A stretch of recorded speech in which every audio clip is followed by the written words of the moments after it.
Ladies and gentlemen, it is another Tuesday night. Here on Post to Post Wrestling, we've got Drummer John on the sticks, bibbity boop boop, and then we got the brothers of discussion, myself, Grayson, and Will.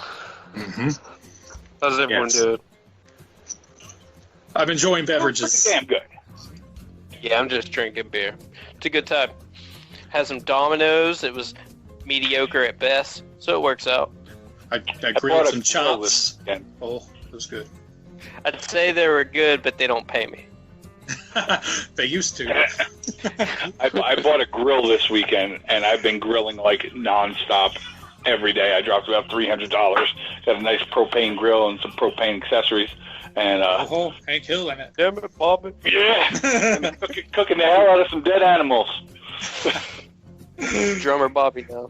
Drummer Hank. Wonderful. Hank Monier. Yeah. I need to get a grill at some point, but that's a purchase for another day. I like mine. Mine's a gas and charcoal combo.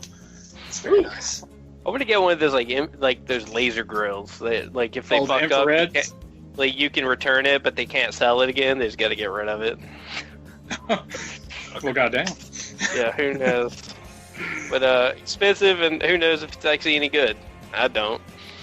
I'm not a grill connoisseur. Yep. I am average at best. Fuck it, I just grill, man. Don't press your burgers. It takes the juices out. That's a damn lie, I'll tell you that right now. You let it sit, and you cook. Then you flip it once. Only once. Only flip once. Only flip But it once. No, never mind. I don't want to get sidetracked on cooking talk. I could go for a while, so I'm not going to. Let's talk about other shit that's cooking in the restaurant. Don't try and make. Oh, you fucking ruined my segue. Way to go, dick. Oh, I was gonna say don't try and make steaks on a panini press. That's basically just a sad George Foreman. So no, that sounds like a bad idea. Yeah, everywhere says 7 minutes for medium. Make it 4 because 7 minutes means you've got chicken. Some bitch. All right, so gentlemen, double or nothing. That fucking Stadium Stampede. Stadium Stampede. Oh, that shit was. You've heard me before. I'm not that big of a fan of cinematic matches. That shit was good, though. It was fun. Good. There was a lot of spots. It was fun. Sammy Guevara is fucking hysterical. Yeah, there's a lot of good stuff. We'll break it down. Break it down in a little bit. Let's run the card and see if I stuck to my 35%. We don't need to worry about the pre-show because we know Best Friends won. Yeah, they did. We kind of knew that was coming. The only commentary we got from Best Friends was John telling me live that Trent Beretta's hairband is eating his hairline. So, yeah. Yeah. His hairline is running away from his face. He's pulling a Bret Michaels by wearing the bandanas and a Nick Jackson because Nick also has a hairline that is taken off. Mm-hmm. But yeah, we got to see Trenty Locke's lack of locks. Fair enough. But to sum it up, Best Friends won. Yay! We knew it was gonna happen. Vodka cranberry can't save you from friend hugs. Nope. Nope. All right, so first match, John, lay it on us. I don't remember what the hell it was. I don't have my notes in front of me. What was the first match? Match was the ladder match. Oh, yeah, so we had... sorry about that. Totally fucked that segue up. We had the casino ladder match. 9 participants. Ray Phoenix was not in the match because of that bad bump that he took. He got replaced by Joey Janela, who did a pretty badass job when he came in. Man, he was cleaning house and jumping off of ladders. Orange Cassidy, when he came in, that was just hysterical. He's just like lazily stepping out of the away while people are trying to attack him. And, No, the best part of Orange Cassidy was walking over to the announce table when he first came in and asking them what to do in the match, and then giving the so much work, and then walking to the ring real slow but him standing in the middle, looking up, holding his hands up, and just hopping, trying to reach it, like not even jumping and trying, just like a little hop, and then he's like, and then he like grabs like a chair or some shit, lays it down in the ring. He grabs the ladder. He lays it down flat. He up without opening it, and then he stands on it while it's laying flat on the ground. Oh my God, he was so funny during that match. We did get a surprise that our number 9 mystery entrant was Brian Cage. Which none of us guessed at all. Well, none of us We went over the entire possibilities, and he was one of them. Yeah, he was mentioned. We just didn't guess him per se. And that's what we said on the show last week. If whoever we predict, or the 9th person. So we were. Let's say 50% right then. We'll give ourselves. I told Will. I told Will earlier. I was just like, I don't count it just because we had the backup. It's this or that. I just don't even count it. You can't predict on something that you don't know what it's going to be. You can predict on who you think it could be, but I mean, even then, if it was Drew Gulak, do you have Drew Gulak winning over that field, or So I mean, you don't know. I mean, even Ricky Starks. Ricky Starks is a free agent right now. He could have been on there. He could have. I didn't know he was a free agent right now. I thought he was still pretty tight with NWA, unless it pissed him off when they put that belt on Zicky. But free agent. That might be why they put the belt on Zicky. Could be. Now, the one thing in that match that just kind of made me a little irksome and mildly concerned is how much of a non-entity Darby Allin was. He was in it for 3 spots. That was it. And that first spot, I think, legitimately may have fucked him up. I haven't heard about a legit injury from that match for anyone. I mean, it seemed like it, unless they're playing it off really, really good well. Of an actor. Yeah, because if you watch some of the side shots from outside the ring, you see 2 different ringside attendants with him in the corner where the barricades meet for the longest time. Him just laying there and them talking to him, etc. And then acid drop on a ladder, man. It was nasty. It was a cool spot for sure, but nasty. Mm-hmm. When Brian Cage came out, he just tears a ladder in half. Oh, I know. I'm like, whoa, what the fuck? He was just like, the Swolverine is here. I remember seeing him work at fucking All In that casino, and that Battle Royal at the beginning of that, and I was just like, oh my God, how does he even fucking move being that big? I didn't even know muscles existed where he has muscles. He's got muscles on muscles. He's fucking what Big Papa Pump wishes he was. Yeah. He's literally like a cartoon where you flex, you just keep flexing, and it looks like ice cream scoops. Yeah, getting progressively smaller as they go up. Yeah, it's outrageous. The true pyramid of power. I will say, I don't know how I feel about him, sucking blue lollipops beforehand. The blue tongue is a little weird. It's part of me is does he have a blue tongue, or is he constantly dropping his mouth guard down? And it's one of those that actually has the upper palate support too. And that's part of what I thought it was. Is he's one of those people that doesn't wear it the whole time, so when he's going to do something and needs to show his upper teeth, he just drops it. So I'm not sure whether it was that or something else. But yeah, it was a little weird. But it was very Liv Morgan-esque. Mm-hmm. Yes. Either way, overall, that was a good match. Yeah, it was pretty good. If we were to cop out and put a number out of 10 on it, what would you give it? I'd give it an 8. Mm-hmm. John? I was going 7.5, somewhere in that neighborhood. Only because of the fact that Darby Allin wasn't more of a focal point in there. I was going personally. I was probably like if I averaged it all together, I was thinking 7.5 myself. But if I just go based on Janela, fucking Orange Cassidy, and Scorpio, 8.5. Because I think those three work the best out of anybody in that whole thing. The fact that they had Jimmy Havoc in there at the beginning was pretty cool too. They were using the shit out of him as Kip Sabian's roommate and partner and stuff like that against SCU. I thought that was pretty cool because you essentially had a 10-man ladder match now instead of Jimmy was in there for a while.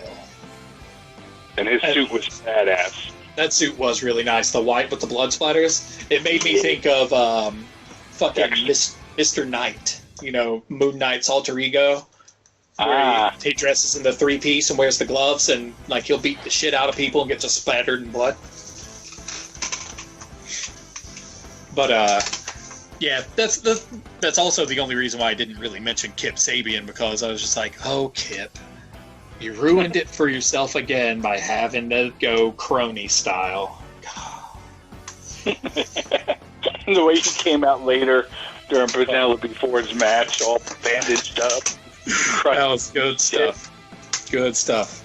Because Penelope Ford also had a match because Dr. Britt Baker, that bump that she took last week on Dynamite with Sheeta, Statlander, and Nyla was a lot worse than whatever. She's got a fracture. I believe it was like a tibial fracture. It's like right there at the joint. Yep. And then she has a partial tear of the ACL. Yep. But let's not go too far ahead of ourselves. Second match. MJF and Jungle Boy. That one, it was surprisingly good. It was a good wrestling match. Yeah, it really was. Very good wrestling match. You know, the story they told, you know, MJF working the arm so he could get his finisher on it. You know, it was just a really good story, and it was a good match. Obviously, MJF won. He's the one they're going to be pushing the most. But both of them, you know, they'll be main players later on, I feel like. Yeah, give it. I'm going to say between... It's going to be a wide window. It just depends on how fast they want to fast-track things. I'm going to say within 2 to 5 years, personally, for them to really hit, like, peak levels. For Jungle Boy, maybe, but for MJF, he's going to be the next AEW champion. God, I hope not.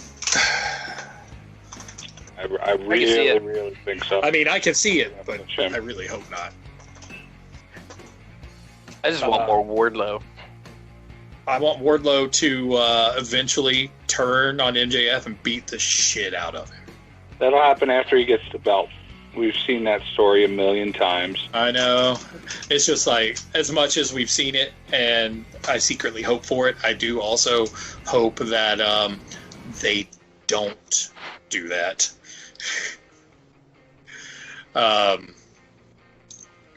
The big guy realizes his potential and then realizes that he wants the belt, and then he goes for it, and then he wins it. And we've seen it. And yada, yada, yada, and do. It's the downside. Too many trips to the same well. And as long as they're not doing it constantly, if they're playing it off as like a send-off to like past story arcs, that's cool. Whatever. But if they start, you know, relying on that sort of shit too often, then I'm just going to be like, stop. Again, why? Yeah. But all in all, I mean, that match was good. It's rare that I even halfway tolerate watching MJF work, and this is a good one. So I would give it 7. I think that's fair. Wasn't amazing, wasn't bad, it was just good. So, next, after that, was it Archer and Cody, or was it the beginning of the women's matches? I think it was Archer. Cody Archer. Yeah. Gonna go ahead and say it. That match bored me to tears. I dozed off 3 or 4 times watching it. It had the same issue as when Cody wrestled Shawn Spears, where it was just too much outside people. Mm-hmm. it just like you couldn't pay attention. Me, I couldn't pay attention to the match because I was like, when's someone jumping in? Yeah. And that was the whole match. Yeah, and then whole Arn Anderson like thing. You're the face. Why are you doing a heel tactic of attacking a dude for no reason? Like, you know, pushing Lance off the rope, essentially. Yeah.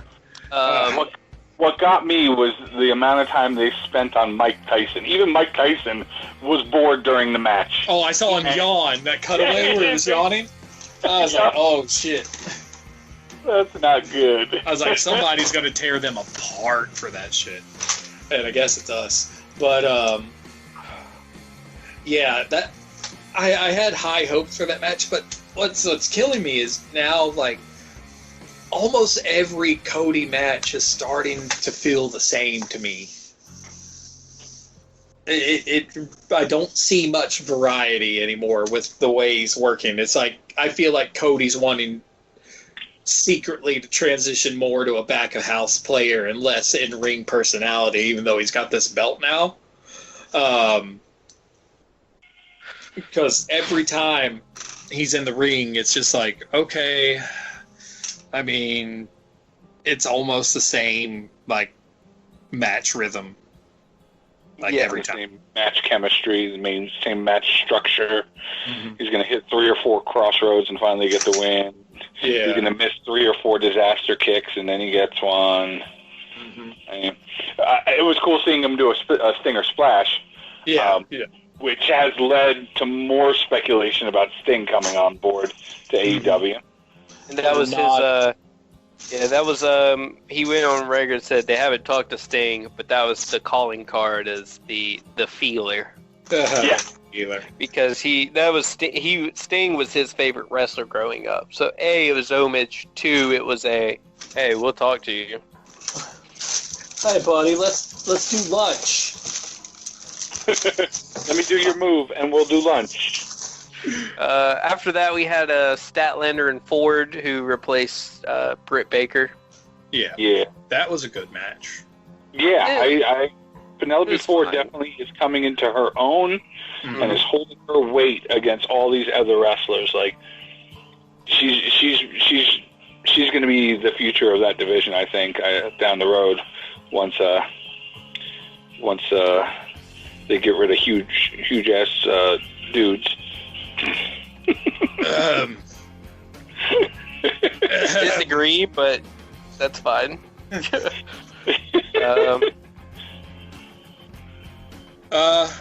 So moving on, I guess. I mean, all honesty, like that section right there, that 2-match section was probably, excuse me, the weakest section of the card.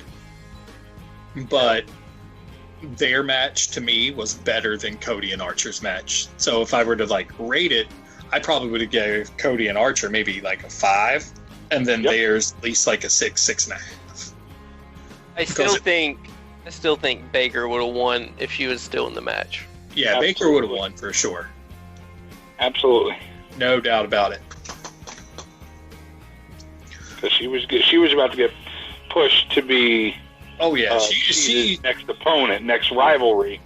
That was going to be all Britt Baker. So this is the second time now that she was going to be pushed towards the World Championship, and injury has taken her out of the picture. Mm-hmm. This is the second friggin' time. So I tell you what, when she gets back, Tony Khan needs to do the right thing and belt that woman when she gets back, because she is sacrificing her body and her career and everything for this business, and hasn't been able to capitalize on it. She was supposed to be the face of the women's division when it first started. That was was the big prospect. Mm-hmm. That was the big selling point. Like, she was going to be the thing, but she's been up until recently damn near a non-entity. But because of injuries, this is her 3rd, 4th injury. And a lot of them not her fault. 3 out of the 4 of them was not her. Getting her friggin' nose broken, and I can't remember what the other one was. The like right after they started, right after the first Double or Nothing, she got injured. Mm-hmm. I can't remember what those injuries were off the top of my head. It's been a year, sadly. And honestly, like beforehand, like also her character was garbage. They didn't know what to do. And now, like, that heel angle is working really well for her. Like, it started off a little hinky, but then, like, she kind of finally leaned into it. She shed all that, like, face stuff she'd been used to. And heel Baker is good. Oh, yeah. Yeah. Heel Baker being egotistical and thinking she's doing everyone a favor and a role model. That's money. Yeah, that's good stuff. Hopefully they don't... That's good shit. That's good shit. Hopefully they can do something to where they can still keep her in the picture by doing like vignettes and stuff.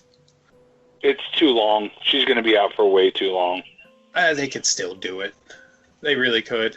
They just need to keep her fresh in people's minds. Otherwise, you know, it's going to be starting at square one again. All the momentum she's built so far is going to be gone. What they need to do is put her on the announce team with Tony Schiavone so she could fucking just tear his ass up on a daily basis.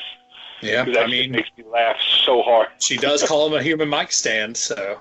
So I think that's what they do to keep her relevant and to keep her name there. They need to put her in some way, shape, or form on that announce team and just let her get heat by fucking with him. Mm-hmm. That'd be a good choice. Yes. Tony Khan, that one's free. Yep, that's free. Listen to the show. Next, I believe, was the women's title match, I believe. Nope. No? Was it not? Rhodes and Spears, the throwaway match. Oh, yeah. The squash match. That was funny. That was funny. The Tully crotch on his underwear. That was awesome. Why would you have a picture of Tully on your friggin' underwear? Right on your cack. Oh, no. It makes no sense. We saw way too much of that man's ass in that match, too. Like, he was almost balls flapping. You know what I realized? How many of these matches that we've said so far were our predictions thrown out the window due to injury?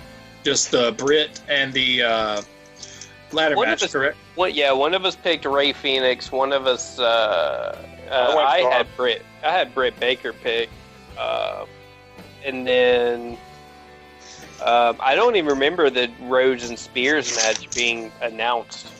It wasn't. Okay. Yeah, So yeah, that happened on Wednesday night after we recorded. Yeah, all the shit but happened they were like, on make Wednesday. the match. gotcha. Okay. Like, so much shit happened on Wednesday and Thursday. It was crazy. Like, it threw, like, it was damn near, like, if this had been a tournament bracket, it was damn near a bracket buster. But, I feel like, let's see, I think possibly we all chose MJF, even though I would have not wanted to. I went with Private Party for the buy-in. Oh, yeah. I think I went with Private Party. Mm-hmm. This is one of the few times where I didn't actually write down our things. I know outside of the ones with the injuries, and as I said, I don't count the ladder match since, you know, it's almost impossible to predict. I only missed one match, and that was the Sheeta Rose match. Yeah. I picked Sheeta. I picked Sheeta too. And, did you? Okay. Yeah, I picked Sheeta as well. I didn't pick Nyla. I got two wrong on the card because I went with the Inner Circle. I went Elite on that one. Yeah, both you guys went Elite. I went Inner Circle.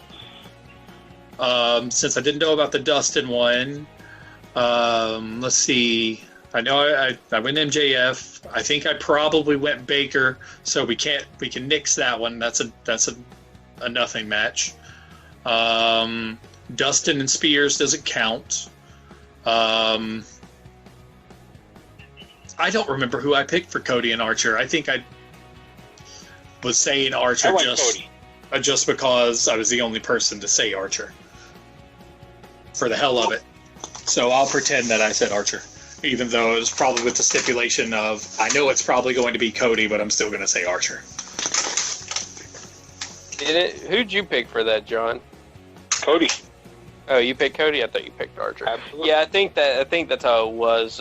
Will picked Archer then. I remembered someone picked Archer. Yeah, I probably picked him, and again, like I said, I do it most every time just to play devil's advocate, even though I know I'm probably wrong. I'm just like, fuck it, I'm just going to pick who, the opposite, just to see what happens, see if we get swerved, that way we get covered. So, yeah, I missed that one, so I'm down 1 right now, and then I got the other ones that we've done so far that were actually clear choices. Which brings us to the Nyla and Sheeta match. After our Dustin squashing Spears match, which was just a fun little palate cleanser before we got into the main events. So it was just funny. There's no other way. That shit was just comical. Mm-hmm. But all things considered, the thing that won me over also was with the Sheeta match was Sheeta's Final Fantasy VII cosplay attire. Oh my god, her outfit was awesome. Her Tifa Lockhart. Oh, yeah. Perfect. Nailed it. But that was a good match.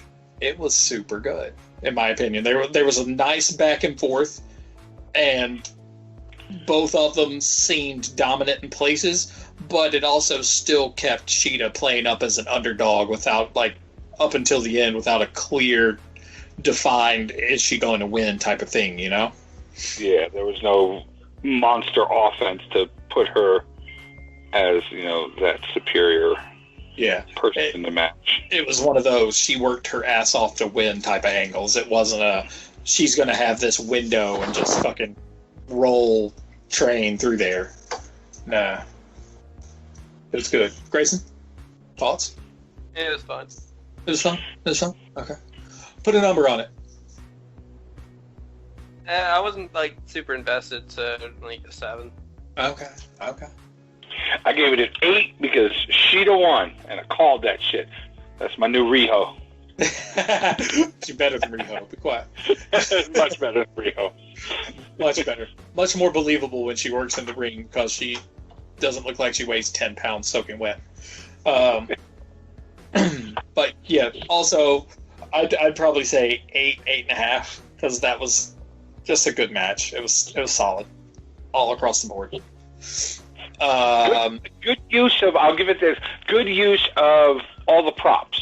They didn't go overboard, but I mean, they had some great fucking breaking tables. Nyla went and threw Sheeta through the table in the corner. There were good spots with the weapons, but I don't think it was overdone. No, they didn't make the weapons seem like it was the only way for Sheeta to win. Exactly. I mean, it got her that clinch, but that's not how she sealed the deal. She made sure to seal it, the kendo stick crack was the icing on the cake, but she sealed it with that running knee strike. Yep. That trademark. So, yeah, all things considered, that match had a good pace and everything. I was super stoked. Which brings us into our next one. Old Mox and Brody, I believe. Yep. Oh my god, that paradigm shift. They did that spot, the spot on the ramp, very well, because I couldn't tell if it was legit or accidental. I know, the only thing, when I was watching it, I was thinking back, because I watched how it broke and where it was, and I noticed the 2 different colors of the rampway, and I was like, how often were people actually standing in that center part of the rampway for extended periods of time, and how often did they do things? Because if you remember back to the Cody match, When Tyson was standing there with the belt at the beginning, like he didn't know what he was supposed to do, and they started telling him, he went off one side, and they doubled it back to come off on the face side of the ring. But they definitely ushered him off of that gray area pretty quickly. Like, no, you need to be. And there was a part where Jake was up there, and he like ran to get off on the heel side. Yeah. So I almost feel like they were kind of like it was good for people to like walk on for a minute, but not for much else. Because my memory could be, it's definitely probably not as good as it should be, but I don't remember any spots going off into that section of the ramp. Nope. During anything. Everything went to either the left, right, or the camera side. And I don't think anyone did anything really until Mox paradigm shifted Brody Lee through that fucking ramp. That shit was... I was just like, oh my God, because he lifted him up and just drove him down. He lifted him up. He jumped backwards. Yeah. It didn't look like Brody Lee outweighed him by, 40, 50 pounds or more. Like, he just picked him up and just, whoop, back he went, and through they go. They worked that spot so well because, like, it seemed like a believable amount of time before one of them crawled out of there. Yep. But I agree wholeheartedly. I like that. That was... I'm not going to say it was my favorite match on the card, but it was probably my second favorite match on the card. The Stampede was the killer for me. Yeah, it was definitely like top 3 on the card. Honestly, I think for the night, the top 3 matches were the back 3, and then jumping all the way back to the ladder match for anything for the next highest, and then, pepper them in as you will for the rest because they're not really memorable. But that's how I felt about it. But the main thing, though, is it made both of them look strong. Even though Brody Lee took the L, how many paradigm shifts did he kick out of? And one of them was at 1. He also didn't technically tap. No, the ref just called it for him. So yeah, he did the arm drop.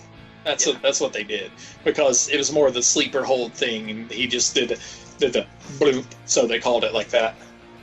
Yeah. So that also makes him look strong. Like, he didn't actually get pinned for the loss. He got submitted. So in pro wrestling terms, referee stoppage. Yeah. Pro wrestling terms, he didn't lose.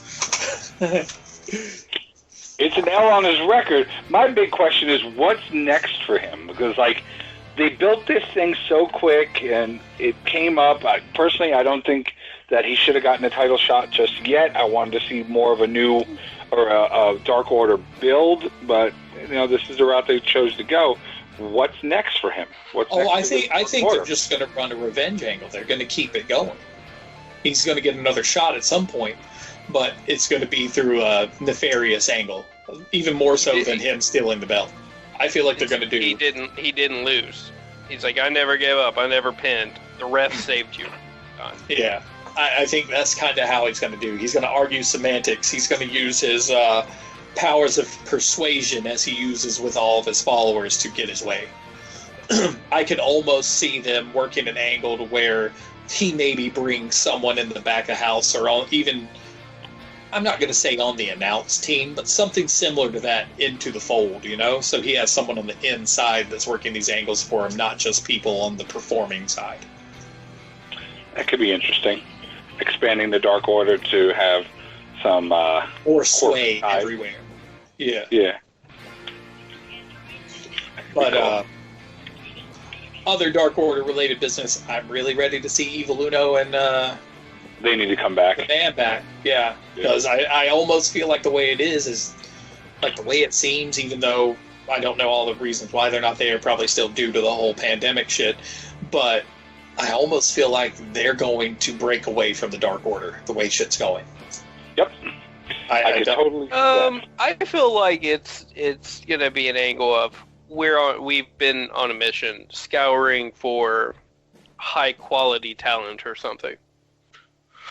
That could be it as well.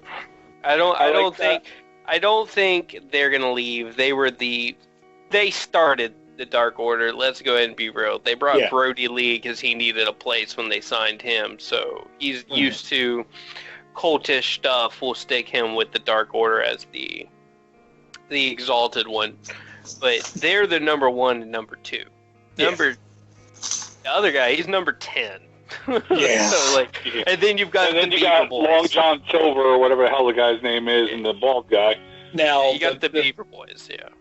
the big thing with all this Dark Order stuff, too, is I think another clue to how many members there are currently was on the side of Brody's pants. Yes. Yeah. He had the numbers 2 through 11 printed on the side of his tights.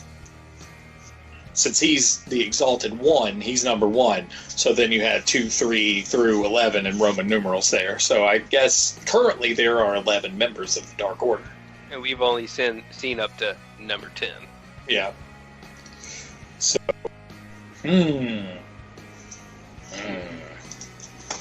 I'd have to go back and look at a bunch of stuff to see if they've shown all 11, but I can only think of... Who's 11? 6. Like 10 is Vanilla Vance, which they actually mentioned in the last week. They His real said name, that yeah. was Preston Vance. I don't know who 11 would be unless it's something that they're going to allude to in future episodes, or it's someone we've already seen and we've just forgotten about. Michael Nakazawa. Nah. It'll be- It won't be our I still Oyster think Boy. I think it'll be Cutler. Maybe, especially after BTE this week. I haven't watched it yet. That brings us to John's favorite match of the night.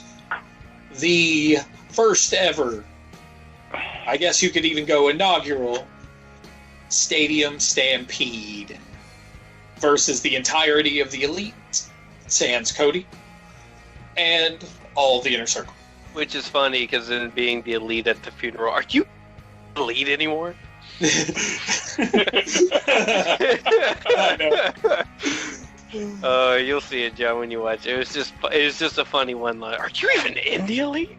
Oh, I know. Well, I read about it. I haven't seen the whole clip. I told Will about it when I read about it, and that was one of the things that they brought up. They were like, it was really awkward. Yep.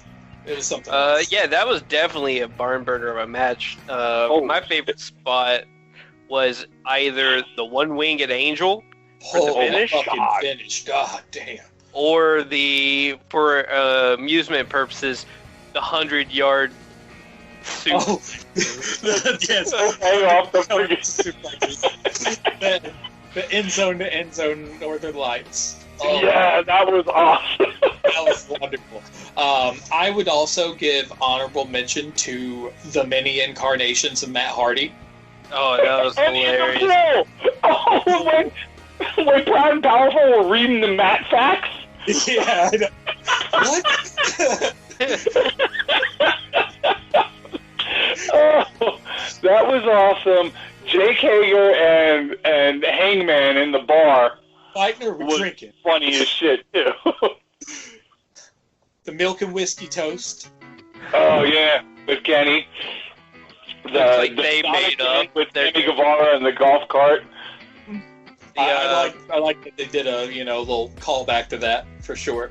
I like. All I'm gonna say is Matt Jackson is tough as nails. He did wrestle that match with a broken rib and did that backflip off the field goal post. Holy, That was a badass spot too. that was nice. The only spot that looked like it almost went awry, really, that I can think of off the top of my head is just because of the camera angle. You could kind of see how much they missed it or caught it last second. Was Sammy's shooting star to the outside? Oh yeah, dude. He landed. You saw in the Nick. You saw Nick kind of Reach move out under him. quick. Yeah. Like they were like, "Oh shit, I forgot." Like dove in to kind of salvage it, but I mean, still yet from the other angles, if they hadn't done that one from the other angles, it looked really good.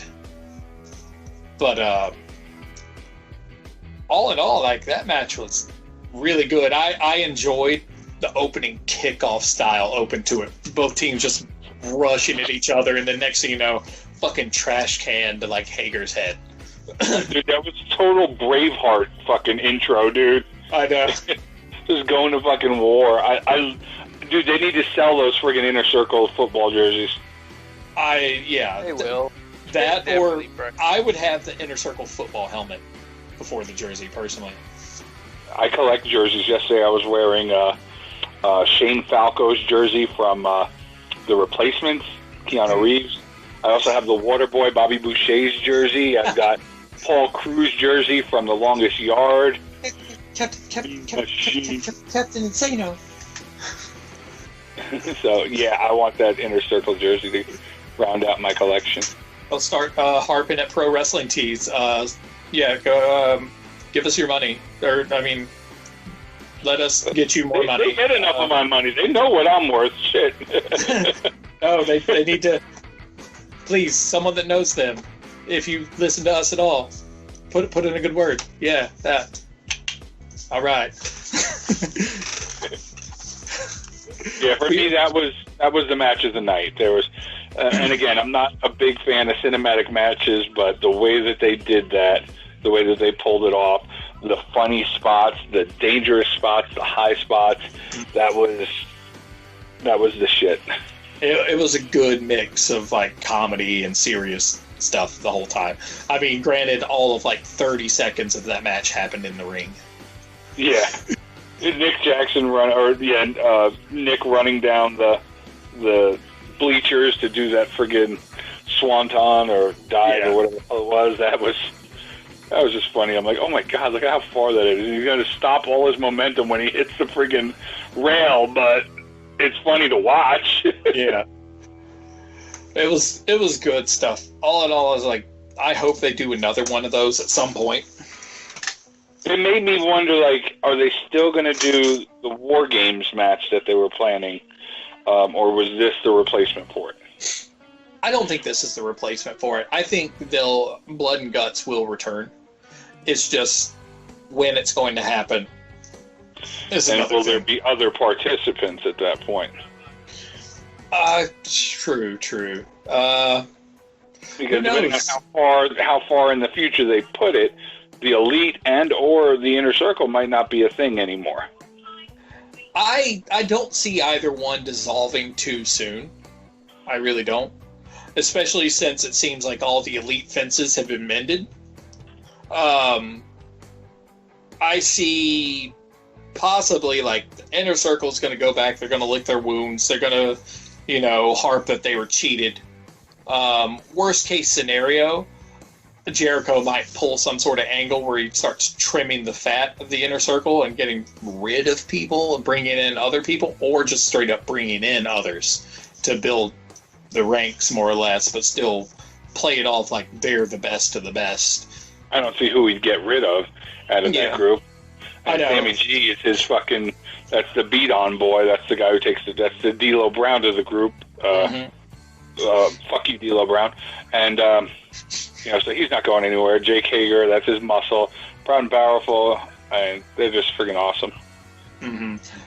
If anything, he'll probably just say, we didn't face 5 men, we faced 7, and how Matt had his 2 other incarnations or some shit. Yeah. Yeah, but the Inner Circle had Floyd. Yeah. True. Floyd's an inanimate object. This is a full person. And there's a new Vanguard. They broke out. Neo 1. Mm-hmm. Yeah, Neo 1. So he could feasibly argue that point, knowing Jericho. I feel like this is just the end of the first chapter in this feud. I don't feel like it's the end of the feud at all. It's going to keep going. And who says any team has to break up afterwards? Like, I know. You can just move on. It's like, okay, well, that's done. Let's find someone else to fuck with. Yeah, the Inner Circle can still exist and just be, right bastards to everybody. And look, Bullet Club and Chaos and everyone's still around. Mm-hmm. That's true. They've had their big feuds, but they're still there. Yep. But that being said, I mean, all the follow-up to Double or Nothing, let's see, we had Being the Elite, which was a nice little, start like build up from the day before moving into it, and then day of, and then we got a pep rally that's going to happen this week for the inner circle. oh god, of course. Yeah, they've got a TV time book. They're going to have a pep rally. Oh boy. That makes sense. It sounds right up Jericho's alley. But I think the big things to come from being the Elite this week. One, the funeral of Vanguard 1. Yes. Big takeaways. One, Matt Hardy has met everyone in history. I two. met him. We drank wine a little too late. Yep. 2, Frankie Kazarian thought it was horseshit and he got thrown out by a ref. 3, Cody is apparently an atheist. Yep. Don't 4, worry, I'm atheist too. Hangman thought it was a wedding. Awesome. And, yeah, that's about it. I got to watch it. I'm watching that as soon as this podcast is over. There's no more Dark Side of the Ring, so I'll be watching that. But, the other lead-in, since Grayson mentioned the possibility of Brandon Cutler being the next member of the Dark Order, there was a nice moment where Cutler was talking about him being signed to AEW 1 year ago, before the first Double or Nothing, being the first person to come into an AEW ring officially. And how over the course of a year, he's 0-12. 0-13, I thought. I feel like he said 0-12, but I could be wrong. Regardless, he hasn't had a win. Either way, he lost on Dark. Okay. Either way, giant goose egg. Yep. And he definitely there was a little malice in that, regardless of how much he tried to hide it. It seemed like there was a little perceived disappointment with how he's being utilized. So the Dark Order does prey on that sort of thing. Even though he's turned them down before, if memory serves, doesn't mean he wouldn't turn them down a second time. And it could be 11 taken off. Yeah. Last thing, though, the pre-match huddle. The Elite huddle. They need somebody. Who could it be? We got to think about it. Which the Elite's missing something. Who is it? And then Marty walks in from the side room. Yes. Guys, I'm here. And they kept treating him like he was an English bellhop. They're like, stuff's over there. Leave us alone. The English cleaning lady. Yeah, the dirty laundry's over there. Take it with you. They just didn't notice it was Marty at all. It was pretty great. He's like, guys, I'm back. It was perfect. I'm hoping things come of it because, yet again, more of the article follow-ups to it say that both parties are open for working with one another. It's just a matter of seeing how they'll do it. Mm-hmm. So I'm excited to see some crossover action. I just want to see Marty. Yeah. I just want more Marty. I want Villain Enterprises to come in as its own entity and feud with, like, the Inner Circle and the Elite. Or the Dark Order. Or the Dark Order, that'd be a good one. That would be fucking tight. Maybe Villain Enterprises picks up Butcher and the Blade. That would work so well. They were back yesterday. I saw him outside the ring. Ditch their weird heel angle and kind of put them in as like that weird kind of will they won't they anti-hero sort of thing and put them with the Villain Enterprises. Yeah, but will the bunny play along with that? Who cares? Her ass doesn't even fit with that shit. That's his wife, though. She ain't going nowhere. I don't give a goddamn. She's the worst part of that whole trio. They need to cut their losses. She needs to go do something else. Done. So, other than that, I mean, we had yesterday was Memorial Day. Hopefully everyone had a good time. You got real drunk, grilled some stuff. I did none of the above, but I had a good Memorial Day. But Tony Khan apparently watched Raw. Yes, I'm about 100% certain we all did not watch Raw. But Tony Khan did throw a hell of a party. Yeah. Yep. And this is a fact. Tony Khan was apparently bringing the guns to the show. Tony Big Gains. Britt was there. Jack the shit. Britt was there with her boyfriend. Oh. I could have sworn I thought they were already like engaged or some shit. I think they are. They might actually be engaged, but I don't think they're married. They're definitely not married. I heard boyfriend was the last I heard. But they're an item. Yep. For those who somehow aren't in the know, that's Adam Cole. Yeah. Baby. Adam Cole, baby. You gotta say it in secret because Vince McMahon will get sad. He doesn't when his people Vince doesn't care about NXT. He doesn't even watch it or have any input on it. Which was going to bring me to my point about Adam Cole. Dude, that is Vince McMahon's boy. Or not Vince McMahon, Triple H.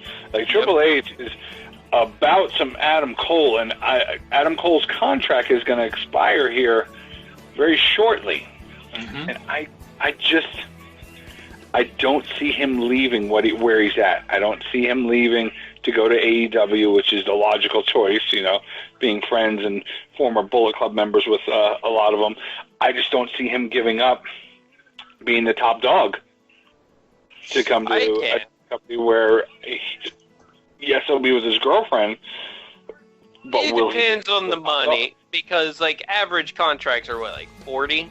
I do believe he's making more than that, but if it's around that range, if they're not giving him a hefty pay increase, I'd fucking leave. I could really not give a shit about being the top dog. Mm-hmm. Regardless, he'll be a main player. He'll be there. He'll always be in some sort of picture or a good angle. So he'll always be getting screen time. You don't need a belt to be top dog. No, you really don't. I feel like, honestly, with this one, with Adam Cole, either move is a good move for him. If he stays top dog, plus he can probably get more money out of him. If he leaves, there's no doubt that he wouldn't be pushed into some sort of main event picture very, very quickly. Also, there's no doubt in my mind that Tony Khan wouldn't throw some big bucks at him, so he'd get a pay raise either way. No matter what, either situation is win-win for Adam Cole. Now, the one that I feel is the more long-term win, personally, would be AEW. Because we know how quickly people, regardless of how popular they are with anybody, tend to fall prey to the popularity ADD of Vince McMahon, etc. Regardless of whether he's in NXT, he still has, his ways about it. His fingers are in all the pots. Even though Triple H runs NXT for the most part, Vince still, plays Triple H like a puppet.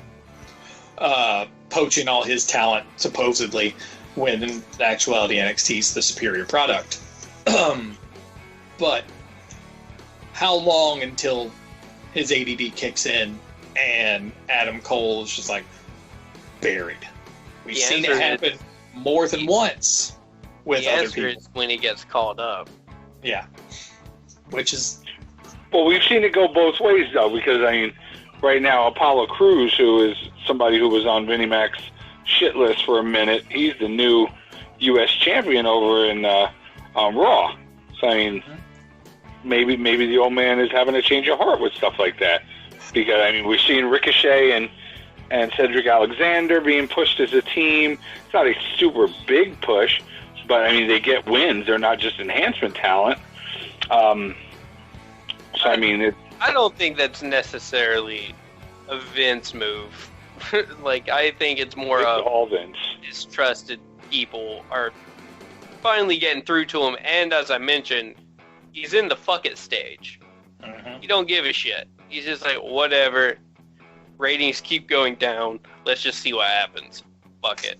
He's in the throw shit at a wall and see what sticks phase. The other thing is it's Cedric Alexander, or not Cedric Alexander, but Apollo Crews.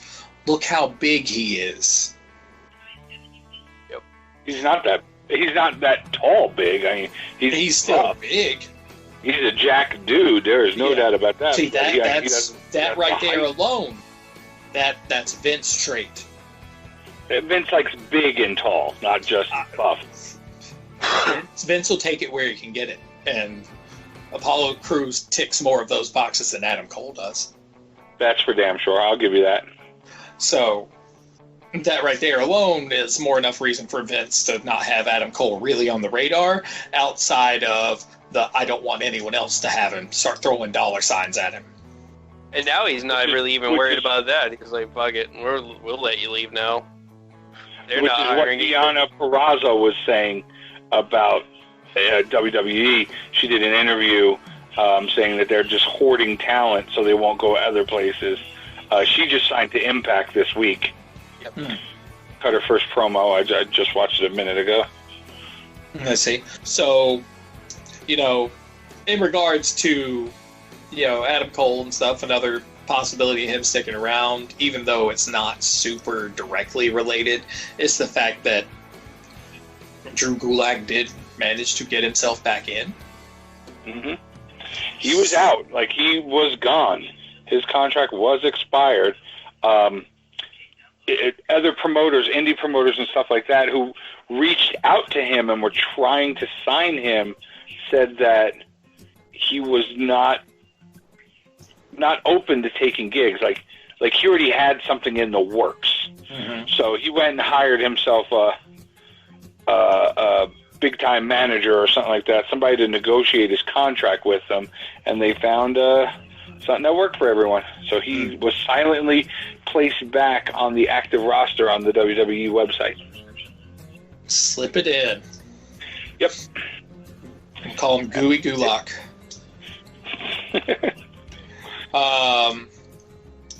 Then other big things happening right now.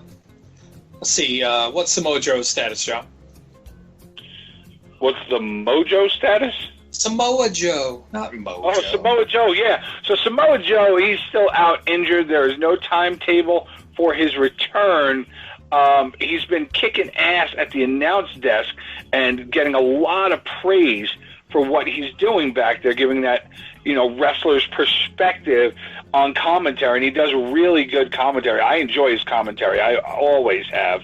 But the game plan is he's too valuable of a wrestler. They're not keeping him there. Yeah. This latest injury, there's just no idea when he's coming back. But for the time being, he's going to remain on commentary, but it is not a permanent move. Yep. Okay. And then other big movings and shakings. Rey Mysterio retirement. It's such a work. I bought it at first the way that they announced it, and I'm just like, oh shit, no way. And then they announced that Seth Rollins was going to be the MC. I'm like, I just got swerved. Mm-hmm. Man, I was like, part of me was like, fucking A, because you said, and then I saw the picture that you shared with me earlier today, and it got me too. I was like, Ray's done. He's gonna go to fucking AEW or some shit. He out. Yeah. But no. He hasn't signed a new contract yet, is what's going on there. There's no word that he signed a new one. But the fact that Seth Rollins mentioned his son in the promo that he cut on Monday night, that's not a coincidence. This is going to have something to do with Dominic, possibly him getting his first match in WWE with his father as his partner. It's going to have it's going to play out with Dominic in some way, shape, or form. Or is Dominic going to be brought in as one of the disciples to the Monday Night Messiah? That would be crazy.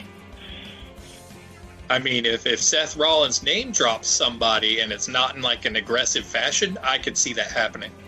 It was in aggressive fashion. Oh, was it aggressive? Okay. Yeah, it was not pleasant. Okay. Then Rollins and his boys are going to try and beat Ray and Dominic into the dirt. Which is what I think it's going to turn into, there's going to be a match with Ray and Rollins at some point, but there's going to be a match with Ray and Dominic versus maybe Theory and Murphy, or Rollins and one of the disciples, or something along those lines. But I got a feeling it's going to turn into introducing Dominic into the WWE Universe as a wrestler. I feel like if that's the case, it'll be, I don't know, it could be Dominic actually just joins Seth and sets up a feud because Ray wants to just face Dominic in the match. He wants to be in Dominic's first match. Well, they were supposed to be a tag team. That's what they said in past interviews, is that his first match, Dominic's first match, was supposed to be a tag team match with his father. The thing I read was I want to just be in his first match, face off against my son. That's what I read. No, that they said on TV. That was on an episode of Raw when the last time Ray was thinking about quitting and retiring and everything. And Dominic came out and cut that promo with him. That's what he said in the promo. Swerve. Probably. Interesting stuff. But chances are it is going to be they beat him down and they bring Dominic in. It could be that. That's fine.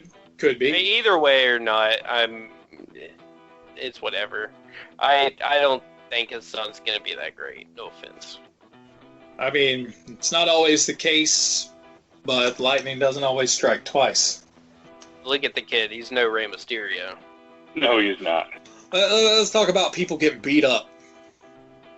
Did we mention that Apollo Crews is the new U.S. champ on Monday night? Yes, we mentioned it earlier, actually. It was part of... That was prior to the show. No, it was during, too. Oh, okay. Yeah. We did mention Apollo being the champy. He is now the champy champ because we mentioned it when you were talking about Vincey Boys. Okay. That's right. But when I'm talking about people getting beat up, I'm talking about our lady friend, big hypocrite, Nia Jax. So yeah, this is fresh news from today. So Nia Jax faced off against Kairi Sane in the tapings that they got going on today. They did a full day of tapings yesterday and a full day of tapings today. They have plexiglass set up around the ring, kind of like a hockey arena. And at some point, Nia and Kairi Sane had a match, and Nia threw Kairi into the steps, and she hit the corner of the steps with the front of her head and split her open. Like, gushing blood split her open, that they had to stop it, and the medics had to come out and tend to her before the match could continue. It did continue. She finished the match, but there was some juice. But I mean, Nia all the time be bitching about how people work unsafe, and she hurts more people than anybody, it seems like. Yeah, I mean, it's just a really bad look for her, because she just went on record as saying that Ronda Rousey was hurting people and hurting Alexa Bliss, and she's put her in the ring against her, and this is, what, the third injury she's caused? I believe so, yeah. Easily the third one that I can think of. The most recent, of course, but yeah, honestly, she just needs to keep her damn mouth shut and work on her fucking ring work, and then this shit won't happen. Yeah, that's exactly it. She's still fresh off an injury. She hasn't been back for too long. I get ring rust, but I mean, maybe WWE management needs to take a step back and not push her into the title picture, because she's got a title shot against Asuka at Backlash. That's what that meant. They had a triple threat match on Monday night with Natalya, poor Natalya, Charlotte, Flair, and her, and they weren't going to have Nia Jax pin the NXT champion, so Nyla was put in as the sacrificial lamb, and they're also working some kind of storyline with her husband, and her having tiffs or fights or some shit like that. She was doing an interview, and TJ called her up, and she took the call, and the camera followed, and they're getting into it over the phone. So I don't know how they're going to play that one out, but it was an interesting take. Just sounds like more of the old WWE going to the soap opera well again.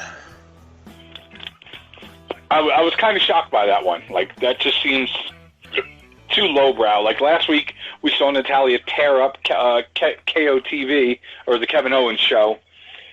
Came out and had a tantrum because she lost her match and tore up the set and everything. And this week she was going to apologize. And during that call, TJ was kind of giving her shit and telling her that she needs to apologize, or has she apologized yet, or something like that. It was, I don't know. I thought it was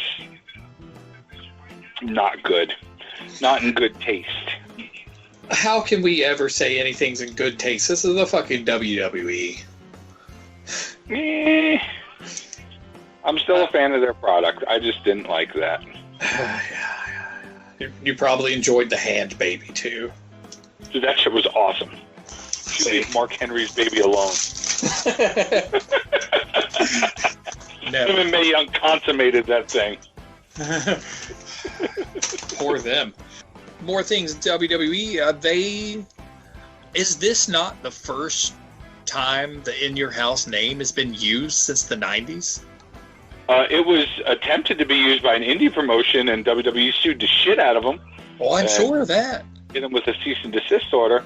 But yeah, this is the first time we're seeing In Your House since late 90s. Yeah, I'm thinking 98 or 99 at least, because I think In Your House died as soon as the Attitude Era really kicked off. But yeah, so NXT has resurrected In Your House. And that's coming up when, John? June 7th, via... 7th. That happened with Shawn Michaels and Triple H, and the Road Dogg announced it 2 weeks ago, I think it was. I totally forgot. I dropped the ball on that and didn't even mention it. Sorry, guys. But, yeah, they did a little thing in the control room and announced it, that they're bringing back In Your House. And the card it's shaping up pretty good.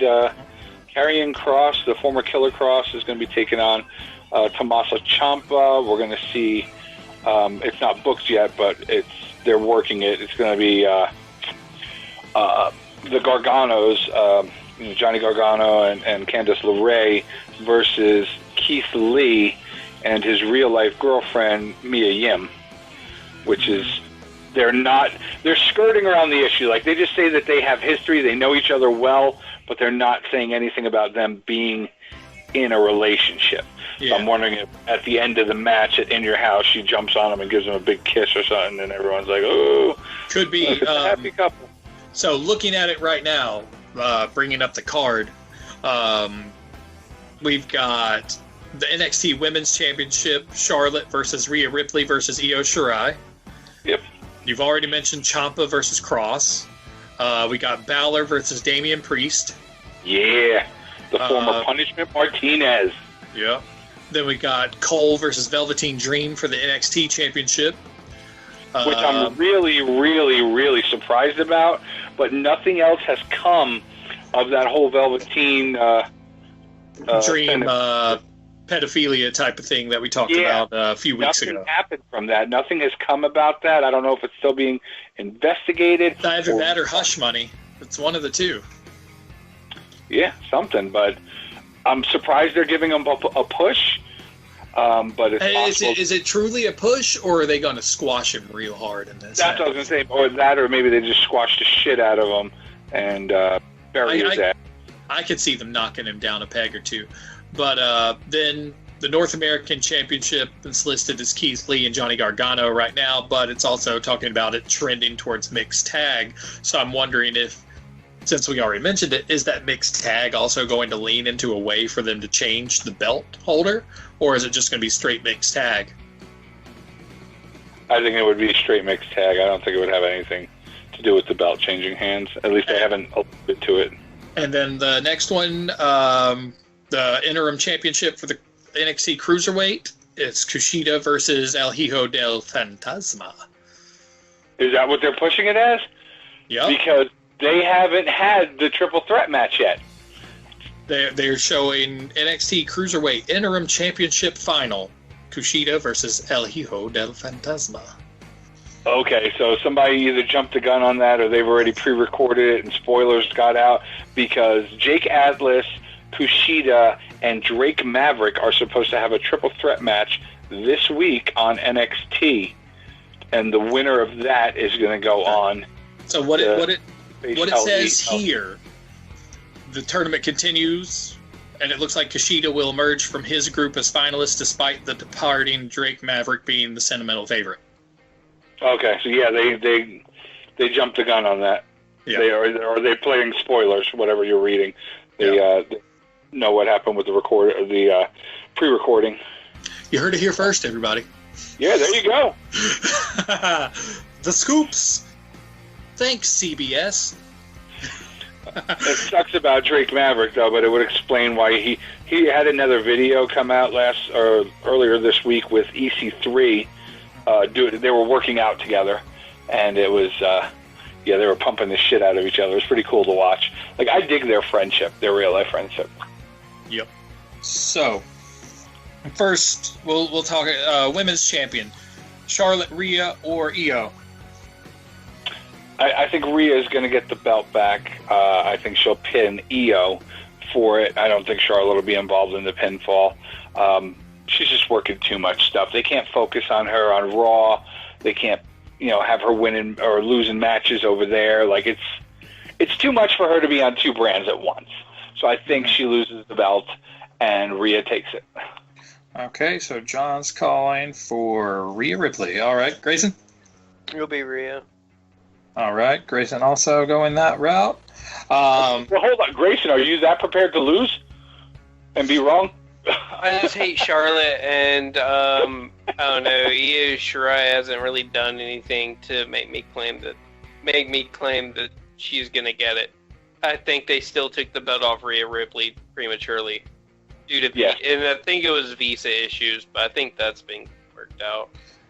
Yeah, I'm not worked out yet. She still doesn't have a working visa to work in the U.S., but she cannot travel back to Australia to get it because of the travel ban that's in place between the U.S. and Australia. So she's basically got an informal extension. That, or she's working illegally. With Mini-Mac money, I'm sure they can work around that. It's an informal extension. It's basically what it's going to be. I'm going to go Rhea Ripley as well because much of the same angle that Grayson gave, but also because, honestly, I just don't give a shit about this match. Yep. I really don't. There's nothing there to really sell me. If I were to pick one that I like the most out of the three, it'd probably be Io. But logically, that's not going to happen, especially since, her getting bloodied up and, TV tapings, etc. That was Kairi Sane. Oh, sorry, Kairi Sane. I get them mixed up. But, Io would be my... Io's the one who's engaged to Evil. Yeah. She would be personal preference choice, but logical choice Rhea Ripley. All right, so next, Ciampa versus Cross. I think Cross is going to take it. They're not going to have him losing his first takeover. I think that's probably a pretty good assumption myself. I was going that way as well, even though I think Ciampa is a fucking beast. Yeah, I haven't been watching any NXT. Is there any belt storyline on in addition to this, like winner gets a match with whoever, or is it just them straight up having a feud and wrestling each other? It's them having a feud. After the Gargano Tommaso Ciampa match, where one of them was supposed to leave and none of them did, Ciampa was doing an interview and was attacked from behind by someone, and that someone turned out to be Karrion Kross. It'll be Karrion Kross. Okay. Yeah, I think it's going to build to a longer feud. I don't think this will be the last time we see those two wrestle. I think whatever the next. Yeah, and plus Killer Cross, Karrion Cross was a big get. So make him happy. Let him win that match, even though Ciampa's been there for a while. He's been through numerous injuries and carried NXT, in my opinion. He is who I think of when I think NXT, more so than Adam Cole and anyone else. It's Ciampa. And that would help establish Karrion Cross as the name that he truly is. Sounds fair to me. So, moving down the line, Finn Balor versus Damian Priest. If Balor... Damian Priest hasn't done anything for me. If it's not Finn, it's just a character thing. I'm going with Balor myself. I am. Just because, just reading about it with some catch-up stuff, the match setup's the exact same as the Ciampa Karrion Cross. I don't think they're going to put down two big established names at the same time. They're going to give one to the bigger get, and then the other guy's just going to get stomped. Yeah, they're gonna make him Damian Priest look good in the match. It's not gonna be a squash, but Finn Balor will take the W. Yeah, that's what I'm saying. So you said Balor as well, Grayson? Yeah. I never vote against Balor. I don't even care if I know for a fact he's gonna win. Gonna lose. I feel the same way. I do. All right. Club BC for life. Woo woo. OGBC. Yeah, I'm like John. Mr. Spirit Squad himself. Yes. Never going to hear the end of that. Never, ever. Adam Cole versus Velveteen Dream. Fuck the Dream. Adam Cole wins. Adam Cole, because the Velveteen still has that thing over him, and they don't want that. Yeah, they're not going to belt a perv. Yeah. No. All right. Alleged perv. Allegedly. Well, as Squirrely Dan would say. He admitted that the picture is of him. He just don't know how they got it. He's saying that it was stolen from him. I was hacked. But he was having conversations with his girls. Allegedly. So next we've got currently just listed as Keith Lee versus Gargano, but most likely a mixed doubles. Who's going to win, the champ or the challenger? I don't see them taking that belt off of Keith Lee, nor do I see them having him lose, especially if this is going to be the coming out of his relationship with Mia Yim. They're winning it. Either Keith Lee's fucking Johnny Wrestling. Johnny is the ultimate loser. Right now. They're doing the Gargano family fucking dinner vignettes and everything else. He doesn't need to win the match. Like, his presence is there. We know what's going on with him and his wife, the Dark Pixie, which I gotta say, I like her new gimmick. I don't care too much about his, but her as a heel, wearing them darker colors and the blue hair, it made me feel kind of funny, like climbing the rope in gym class. Oh boy. Let's think about it like this. Gargano has lost the big match so many times, and he's still got that following and fan base that he has. Like, it's not going to do anything to him. Yep. And Keith Lee is still being established, to be fair.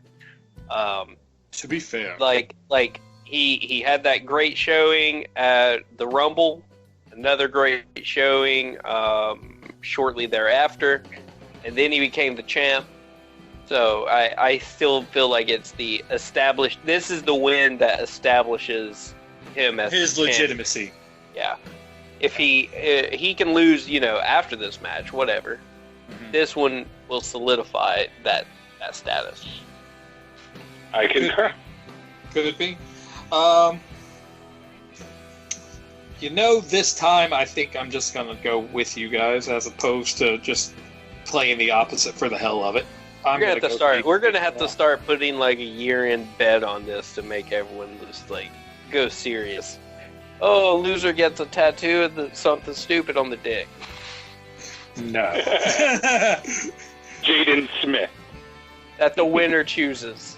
Oh God, it'll never happen. So Kushida Lucas, versus Hello Phantasma. I'm going Kushida. Period. Always bet on Kushida. Who is it? Kushida versus Phantasma. Always bet on the Time Splitter. I am going to oppose you on that. Well, you're I'm fucking going with wrong. Well, yeah, probably 35%. But here's why: they've been building this story arc behind the scenes where these masked people are trying to kidnap people all the time. Sometimes they try to get El Hijo, but I mean they don't really try real hard to get him. I think he's behind that, and I think we're going to see a culmination of this at this takeover. We're going to see these masked guys come out. They're going to be like acolytes of his or something to do with him, like his following, his little phantomites. And What if they're actually time travelers and the time splitter carried them with him? And it's a big swerve and he's now a heel. God damn, I'm for it.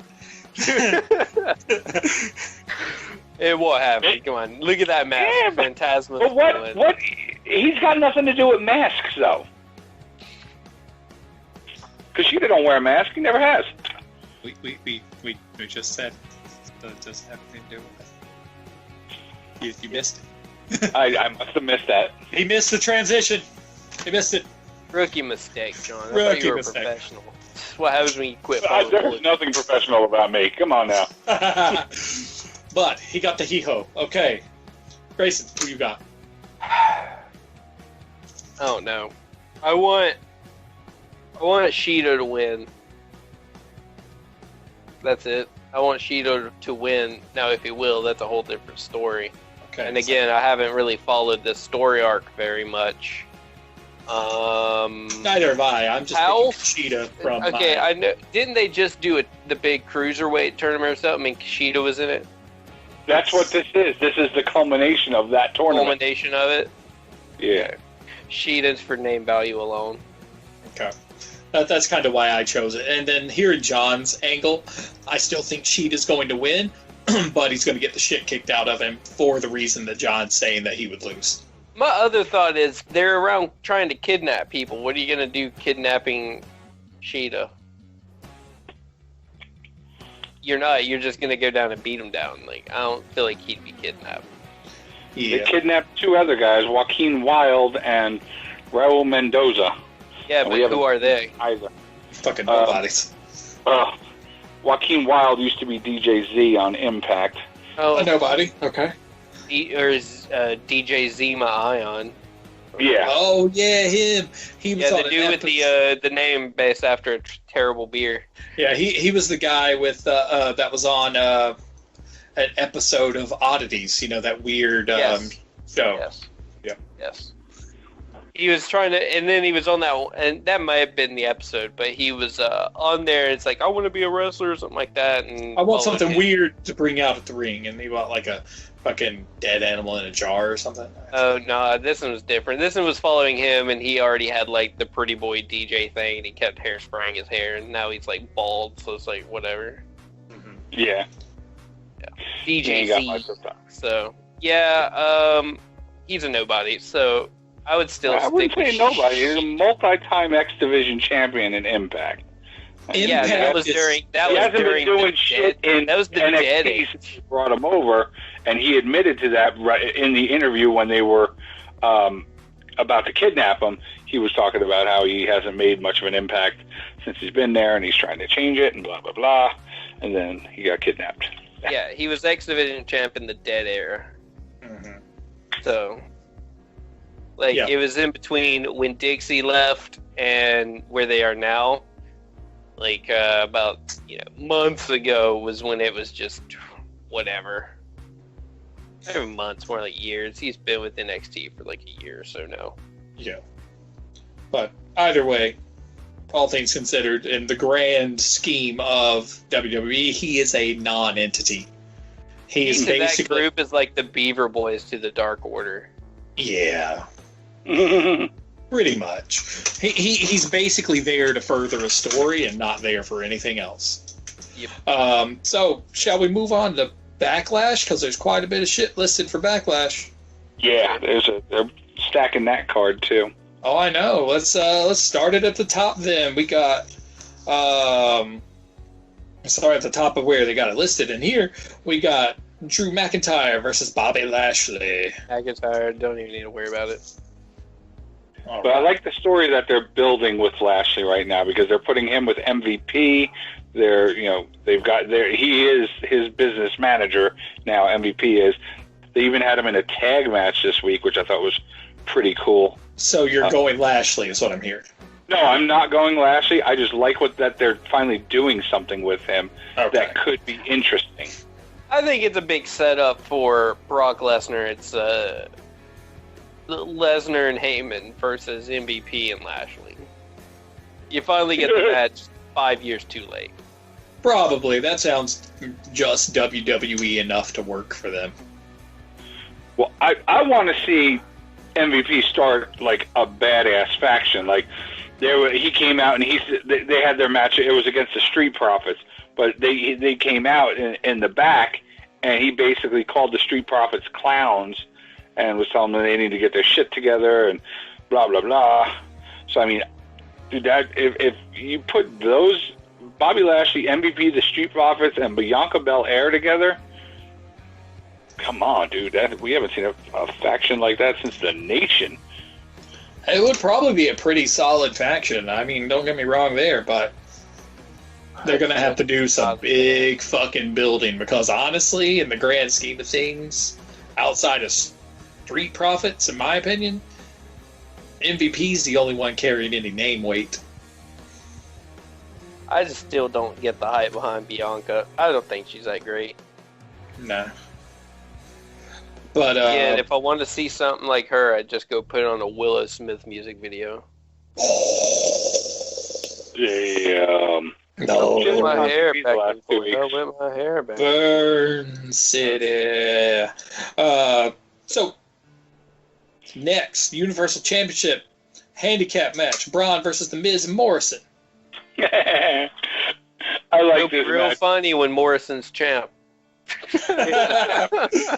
Strowman's not losing that belt, but I like that. I like how this whole match came around and how it was built up, and Morrison kind of throwing the Miz to the wolves to Braun Strowman the other night, and that's how it came about. So I mean, it was just cool the way that they did it. It's going to be Strowman. There's no way he's the one. I agree. It's gonna be Strowman, but I wonder if this is how they're gonna slowly phase out Miz and Morrison again. Like it was a good throwback to times past, but again, it's a short-lived thing because it's two singles wrestlers, and they both come out separately to their own music. Mm-hmm. Johnny Drip Drip. Yep.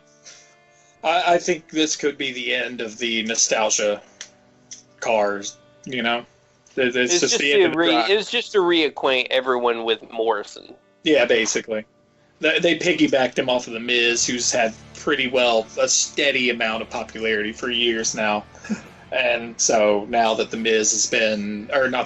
Morrison's been reintroduced, it's time for him to go off on his own. Plus, The Miz at this point in his career, with everything that's going on, he's kind of the new Cena. Like, it doesn't matter if he's good, bad, or indifferent. People will watch his shit for his name. You know, he's got a new game show that's coming out that he's doing, and people will watch it because he's the host. Even though he's a heel on TV and you're supposed to hate him, it doesn't matter. Like, his name has got some notoriety. Kayfabe doesn't exist anymore. You know this. Yeah, I know. But yeah, you are correct. You are. For once. I know. It doesn't happen. 35%. So, Raw Women's Champ, Asuka, and the injury machine, Nia Jax. I'm going Asuka regardless. Yeah, I'm going Asuka. Asuka. Okay. AAA it is. Fixing cars. Fixing Nia Jax wagon. All right. Edge versus Randy Orton. It's a pickle, man. This one's Edge got the big win at Mania, so this is the throwback. Mm-hmm. it depends on if they're going to keep it going and do the full culmination at SummerSlam. If that's the case, then expect Orton. If this truly is the end of the match or end of their story arc, and that's it. But Edge is supposed to be on a very limited schedule with only a few matches per year. So this is kind of throwing one out. So it makes me wonder if they're just kind of getting this out, and then it's not going to be but SummerSlam and Survivor Series. So, I'm going with Orton because he just bought himself a fucking plane, and that's balling. Fair enough.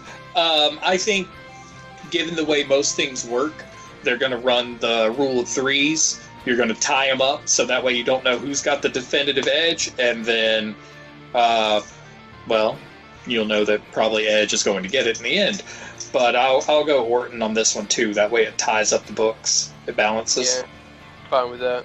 Because Edge already got the revenge, for, taking him out and then attacking his wife at WrestleMania, and this is just kind of cannon fodder, if you will. Yeah. So just keep it going. Might as well do what we can with it. Keep it going. So, yeah. Edge brings in the business. Orton, kind of, sort of.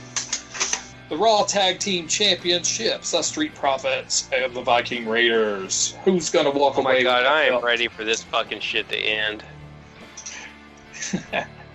I don't mind the hilarity of their little contests, but at the same time, it's like, these are some burly ass fucking Vikings.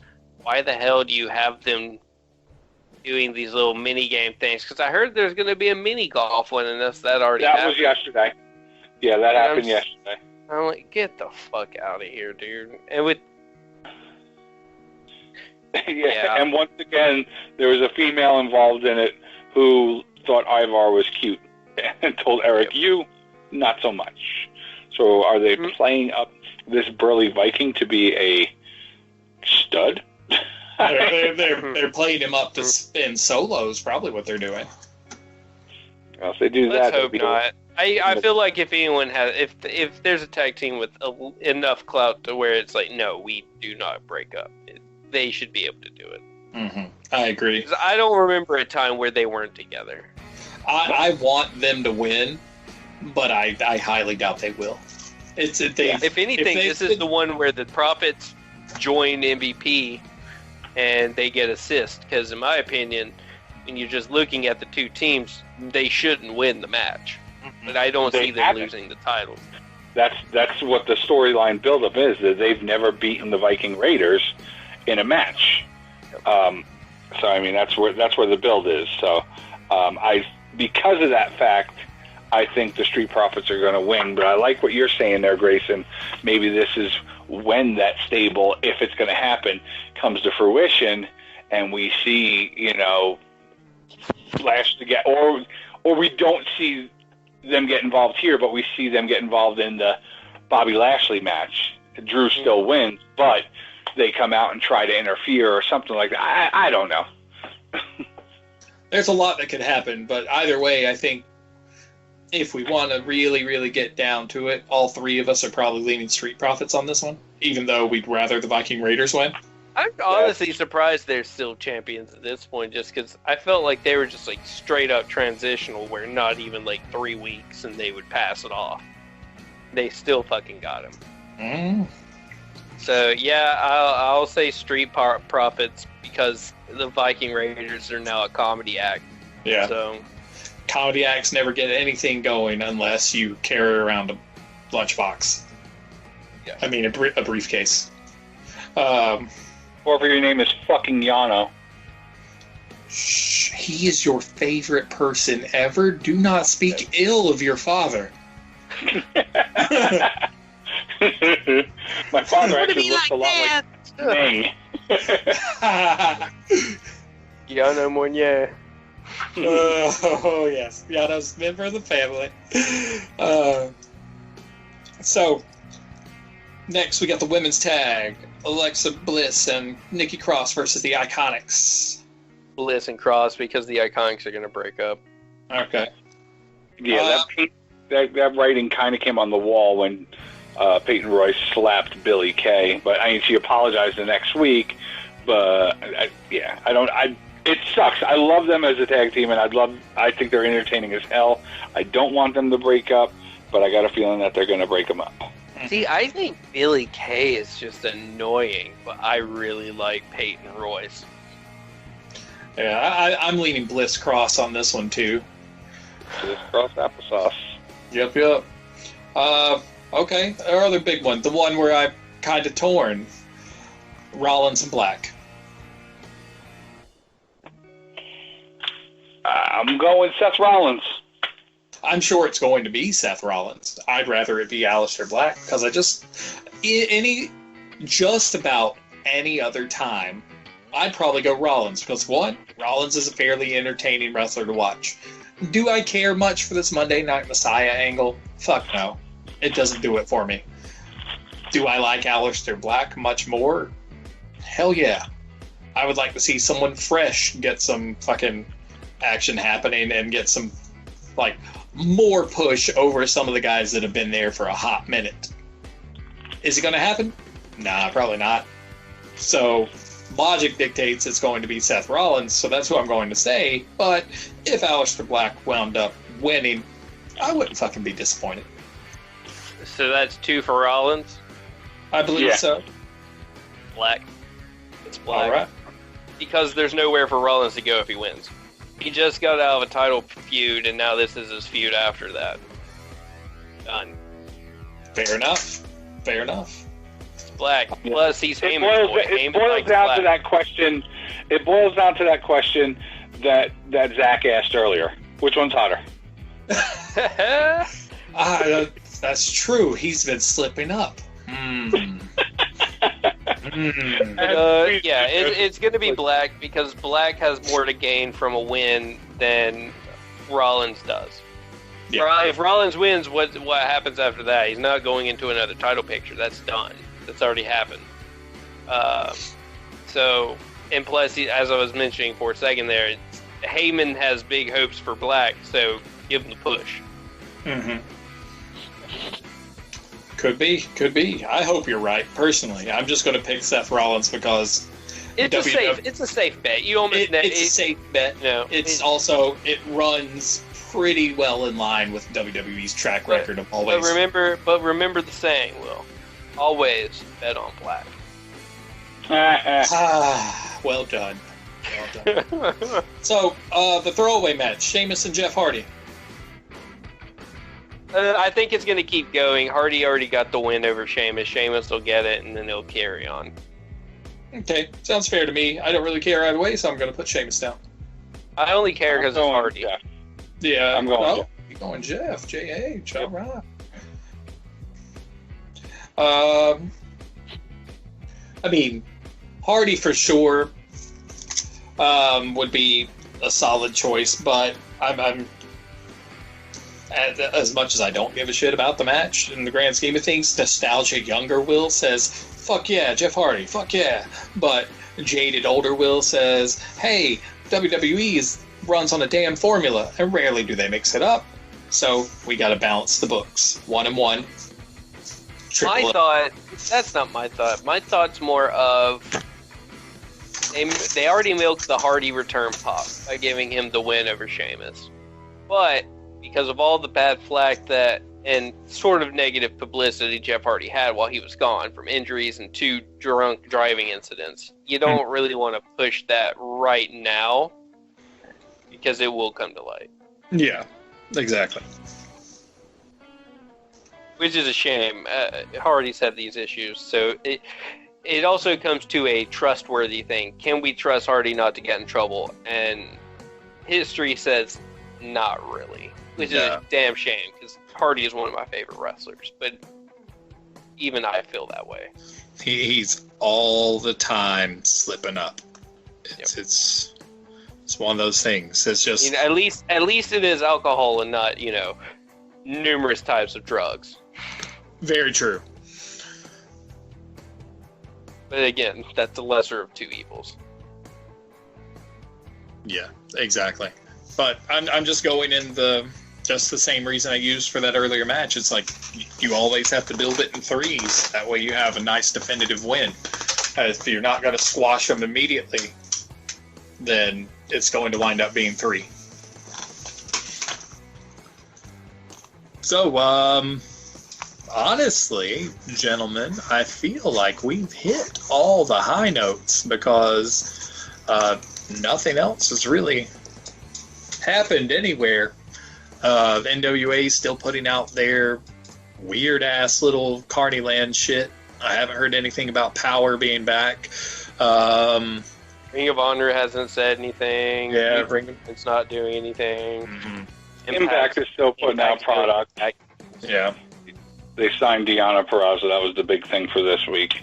And That's not so big, but she cut a promo. Well, for them it is. They're getting more leftover WWE talent. She's the first person that we've seen from all the firings that has gone somewhere and is doing something. That isn't embroiled in legal issues. Yeah. yes. Yep. Well, not too shabby, gentlemen. Not too shabby. All right. Once again, I want to thank everyone for hanging out with us here at Post to Post podcast and wrestling discussion and all this good shit that we do. Want to give it up for our man Zach and his band And the Polar. That's ANNE, The Polar. Find them wherever you find your favorite music. Apple Music, Spotify, all over the place. Check them out. Check out their YouTube channel as well. They play some video games and do some live podcasting. It's a good shit. Definitely want to thank them for all the work they do for us. Well, Sound Daddy himself. Sound Daddy himself. Zicky Although me and Will like the name Zachy Dice. Yeah. We got to give him a podcast code name for Post to Post. Either way, Zach's the fucking man. Thank you for everything that you do. Thank you guys for listening. Tell your friends. Let them know they can find us where they find their favorite podcast, Post to Post Wrestling. Mm-hmm. We are on nearly everything. Nearly. I just had a thought. What? Combine them. Combine what? Sound Daddy, Zachy Dice. Yeah, there it go. Yeah. Winner. Chicken dinner. Yes, sir. But yes, find us everywhere. If you are listening to this, honestly, you can ask fucking Alexa because we're on Amazon shit. She will bring you to us. You can find us on Apple. We're there. You can find us on Spotify. We're there too. Find us on our actual home location at Podbean. We're there. You can find us on Facebook, on Twitter at post_wrestling, I believe it is. Am I right, Grayson? It's been a while.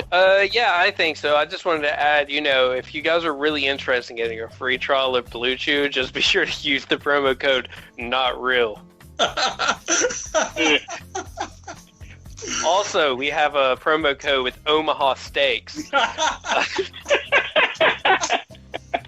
That promo code, I believe, was seriously don't try it. It's not real promo code. So go for it. Get no discount whatsoever on your Blue Chew or your Omaha Steaks. But also we have GoDaddy.com. Yeah, so GoDaddy.com. Brought to you by Squarespace. Promo code Omaha Steaks with Blue Chew.